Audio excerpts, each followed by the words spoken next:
Halo semua, kembali lagi dengan channel Saatnya Cerita. Cerita kali ini adalah mantan manajer membuat hidup saya seperti di neraka dan akhirnya saya berhasil membuatnya dipecat. Saya benar-benar putus asa untuk mencari pekerjaan baru setelah saya dan suami saya di PHK tahun lalu. Ketika saya ditawari pekerjaan baru, saya tahu bahwa ini akan menjadi sebuah langkah mundur dari pekerjaan saya sebelumnya.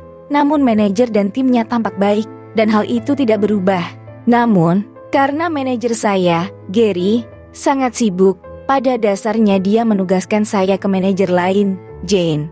Saya seharusnya menjadi penghubung antara tim saya dan Jane, tetapi dengan cepat Jane menjadi manajer mikro bagi saya.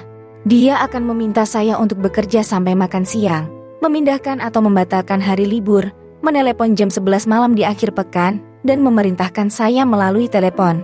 Dia juga membuat komentar yang tidak baik tentang berat badan saya dan mengatakan bahwa saya terlalu besar untuk ras saya. Daftar keluhannya begitu panjang hingga memenuhi 3 halaman. Saya akan membalasnya dan dia tidak menyukainya, dan itu semakin membuatnya terpancing. Saya hanya bertahan karena kami harus membayar tagihan. Akhirnya, saya mengalami gangguan mental pada hari Jumat siang, setelah dia berteriak pada saya untuk sesuatu yang sepele tentang penjadwalan rapat tanpa menyertakan seseorang dari timnya yang tidak saya kenal. Saya sedang menghadapi tragedi keluarga dan tidak tahan lagi. Saya memberitahu Gary tentang situasi tentang Jane dan dia bersimpati dan sama sekali tidak terkejut mengingat separuh dari timnya keluar. Dia segera menawarkan saya dipindahkan ke tim lain di bawahnya. Saya sangat senang. Ternyata pindah ke tim yang baru tidak membantu. Jane terus memerintah saya dari jauh. Ketika saya mengabaikan emailnya, suatu hari dia datang ke meja saya dan mulai berbicara dengan lantang tentang bagaimana saya tidak memenuhi syarat untuk peran ini. Gary mendengarnya dan menegurnya, tetapi pelecehan verbal tidak berhenti. Setelah 2 bulan di sana, saya tiba-tiba menulis surat pengunduran diri saya dan menstaples daftar komentar Jane yang menyinggung, dan mengirimkannya kepada semua orang. Gary menawarkan banyak akomodasi untuk mencoba mempertahankan saya, tetapi melihat bagaimana dia masih memprovokasi dari jauh, saya mengatakan satu-satunya cara bagi saya untuk tetap tinggal adalah dia harus pergi dan dia tidak memiliki wewenang untuk melepaskannya. Manajernya berada di negara lain dan meskipun ada beberapa keluhan HRD dari setidaknya 5 orang, tidak ada yang dilakukan. Jadi saya pergi, dengan lantang dan tanpa rasa malu, mengatakan kepada semua orang mengapa saya pergi. 3 bulan selanjutnya adalah masa-masa yang sangat buruk. Ada malam-malam di mana kami makan sepotong roti agar bisa membayar cicilan rumah dan biaya-biaya darurat akibat krisis kesehatan dan pemakaman. Bahkan setelah suami saya mendapatkan pekerjaan, kami masih kesulitan membayar tagihan. Saya menghabiskan waktu berbulan-bulan untuk melamar 5 hingga 10 pekerjaan per hari, terkadang lebih dari 20 pekerjaan. Bulan lalu, saya melihat memo publik tentang seseorang yang terkenal, Mike, dari perusahaan lain yang bergabung dengan perusahaan yang baru saja saya tinggalkan.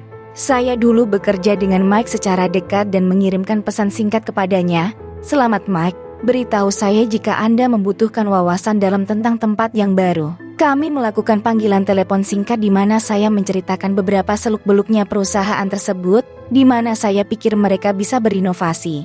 Setelah telepon ini, dia meminta saya untuk bergabung dengan tim sebagai kepala staf. Saya menerimanya. Bayangkan betapa terkejutnya Jane saat kami melakukan panggilan telepon pertama kami. Semua wakil direktur dan yang lebih tinggi diminta untuk menyambut Mike di ruang konferensi raksasa. Dalam pidato Mike, ia menyampaikan bahwa saya akan menjadi kepala stafnya, bersama dengan beberapa nama penting lainnya. Saya sekarang duduk 2 tingkat di atas Jane dan ternyata, dalam waktu 3 bulan saya tidak berada di sana, separuh anggota timnya yang lain telah berpindah. Setiap orang pergi. Gary sangat senang dengan saya dan mengatakan hal-hal yang baik. Namun, Jane mengambil cara yang tidak berkelas dan mengirim email kepada Mike dengan kasar tentang bagaimana saya adalah orang yang tidak memenuhi syarat. Bahwa saya pernah bekerja untuknya. Bagaimana saya mencoba membuatnya dipecat. Dan bahwa ia menduga saya berbohong agar bisa naik jabatan. Dia bahkan tidak mencoba untuk bersikap baik secara palsu. Mike meneruskan emailnya kepada saya dan bertanya tentang apa ini. Saya sangat gugup dan bersemangat. Sedikit yang Jane tahu, saya adalah seorang direktur di perusahaan pesaing Mike dan sudah setingkat di atas Jane. Jadi 2 tingkat bukanlah lompatan yang besar. Dan saya bekerja dengan Mike selama 5 tahun. Saya berteleponan dengan Mike selama 1 jam dan mengatakan kepadanya bahwa Jane tidak baik untuk budaya perusahaan dan merupakan orang yang buruk secara umum. Namun bukti yang ia butuhkan adalah Gary yang mengonfirmasi bahwa seluruh timnya telah berpindah tangan. Surat pengunduran diri saya sebelumnya yang masih tersimpan di komputer saya saat saya kembali. Dan beberapa email kasar yang ia kirimkan kepada stafnya baru-baru ini, yang dengan senang hati mereka bagikan kepada kami. Mike memecat Jane pada hari Jumat. Bagaimana pendapat penonton tentang cerita di atas? Jangan lupa subscribe dan like videonya ya. Sampai bertemu lagi di cerita selanjutnya.